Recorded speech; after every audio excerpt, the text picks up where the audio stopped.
Subscribe பட்டனை அமுக்குங்க, bell பட்டனை அமுக்குங்க. வாழ்க வளமுடன். இப்படிக்கு பாட்டி வைத்தியம். வணக்கம்ப்பா, உங்க பாட்டி பேசுறேன். இப்ப நான் உங்களுக்கு வெங்காய சட்னி அரைச்சு சொல்லி தரப்போறேன்ப்பா. வெங்காயம், பெரிய வெங்காயம் ஒரு 4 வெங்காயம் நறுக்கி வச்சிருக்கேன். 4 வெங்காயம், அளவான வெங்காயம் 4 வெங்காயம் நறுக்கி வச்சிருக்கேன்ப்பா. இது 1.5 ஸ்பூன் உளுந்த பருப்பு வச்சிருக்கேன்ப்பா. இதுல பாதி 3/4 ஸ்பூன் தான் கடலை பருப்பு. இந்த சட்னிக்கு உளுந்த பருப்பு நிறைய போட்டா நல்லா இருக்கும். கடலை பருப்பு சும்மா வாசத்துக்கு போட்டுக்கிட்டோம். இது தேவையான மிளகா வத்த, எங்களுக்கு தேவையான அளவு நான் காஞ்ச மிளகா போட்டிருக்கேன். ஒரு 5 மிளகா வச்சிருக்கேன். அவங்கவுங்களுக்கு எப்படி வேணுமோ அதுக்கு தகுந்தாப்புல அட்ஜஸ்ட் பண்ணிக்கோங்க, கூட குறைய போட்டுக்கோங்க. ஒரு நெல்லிக்காய், சின்ன நெல்லிக்காய், பெரிய நெல்லிக்காயில சிறுசா அந்த அளவுக்கு நான் வெந்நீல போட்டு ஊற வச்சிருக்கேன். புளிய ஊற வச்சிருக்கேன்ப்பா. இப்ப நான் இதை வதக்கி அரைச்சு காட்டுறேன். வதக்கி அரைச்சிட்டு லாஸ்டா கடுகு கருவேப்பிலைய போட்டு தாளிப்பப்பா. நல்லெண்ணெய் தான் யூஸ் பண்ணணும். நான் செஞ்சு காட்டுறேன். நல்லெண்ணெய் ஊத்துறப்ப ஒரு 1.5 ஸ்பூன் அளவுக்கு நல்லெண்ணெய் ஊத்திக்கிறேன். காஞ்சிருச்சு. இப்ப உருண்டை போடலாம். இதுல கடலை பருப்பையும் போட்டுடலாம்.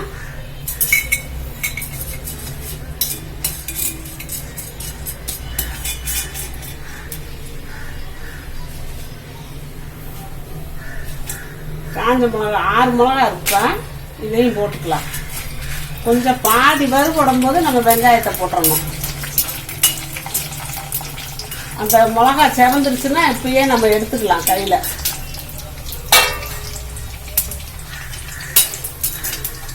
மிளகா சீக்கிரம் வறுபட்டுரும். மிளகாயை மட்டும் அரைச்சு நம்ம எடுத்துக்கலாம்.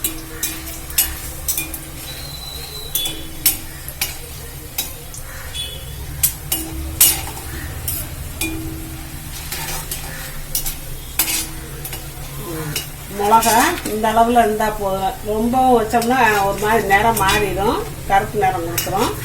இந்த அளவுக்கு இருக்கட்டும்.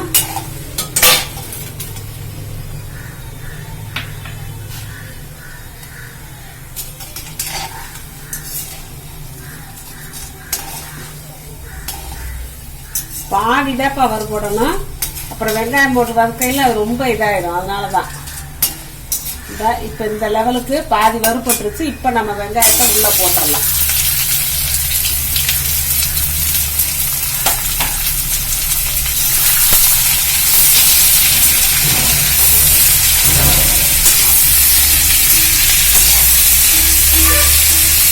நல்லா வதங்கட்டும். அப்பதான் வாசமா இருக்கும்.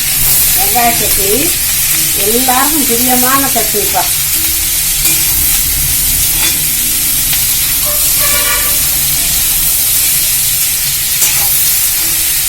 இந்த வெங்காயத்துல சட்னிக்கு தேவையான அளவு உப்பு போட்டுருவோம். உப்பு போட்டு வதக்கணும்னா நல்லா சீக்கிரமா வதங்கிடும். அதனாலதான் இப்ப நான் உப்பு தேவையான உப்பு இப்பயே நான் போட்டுப்பேன்.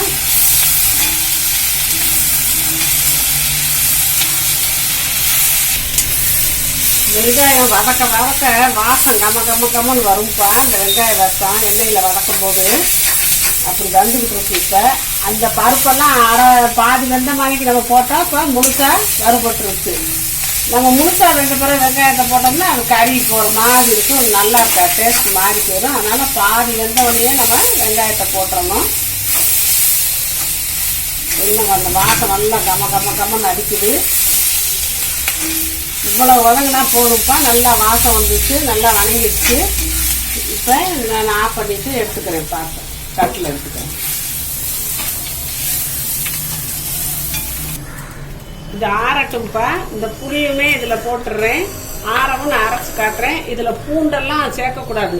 பூண்டு சேர்த்தோம்னா பூண்டு வாசம் சேர்ந்துடும். வெங்காய சட்னினா வெங்காய வடை அடிக்கணும். பூண்டு சேர்த்தா அது வாடை மாறிடும். அதனால அது நல்லா இருக்காது. இது ஆறவும் நான் அரைச்சு காட்டுறேன். இப்ப நல்லா ஆறிடுச்சுப்பா. நம்ம மிக்சியில போட்டு அரைச்சு காட்டுறேன். உங்களுக்கு கொஞ்சம் தண்ணி ஊற்றி அரைச்சிக்கலாம். தட்டை கழுவி ஊற்றிக்கலாம். இப்போ நல்லா நைஸா அரைச்சாச்சுப்பா. கம்ம வாசமா இருக்கு. இன்னும் இதுல கடுகு பெருங்காயம் கருவேப்பிலை போட்டு தாளிக்க போறோம். இன்னும் நல்லா இருக்கும். இப்போ கரண்டி காஞ்சிருச்சுப்பா, தாளிச்சுக்கலாம். 1 ஸ்பூன் கூட இல்லை, கொஞ்சம் கம்மியாக தான் ஊற்றிருக்கேன் நல்லெண்ணெய்.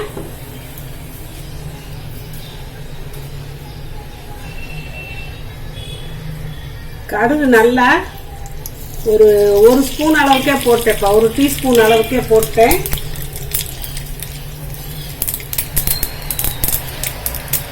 இதில் உளுந்து போட வேணாம், ஏன்னா நம்ம உளுந்து வச்சு அரைச்சிருக்கோம் இல்லையா, அதனால தேவைப்படாது. போட்டாலும் நல்லா தான் இருக்கு, அடுத்தடுத்துன்னு நான் போட மாட்டேன். கொஞ்சம் பெருங்காயம் போட்டுக்கலாம்ப்பா, ஒரு 1/4 டீஸ்பூன் அளவுக்கு பெருங்காயம் போட்டுக்கலாம். அந்த வாசம் நல்லா இருக்கும், தூக்கி கொடுக்கும். அந்த வெங்காயமும் பெருங்காயம்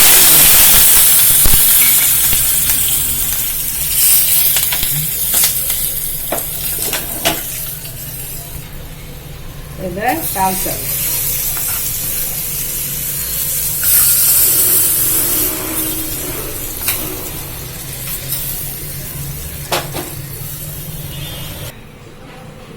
கம்மன்னு வெங்காய சட்னி சூப்பரா ரெடி ஆயிடுச்சுப்பா.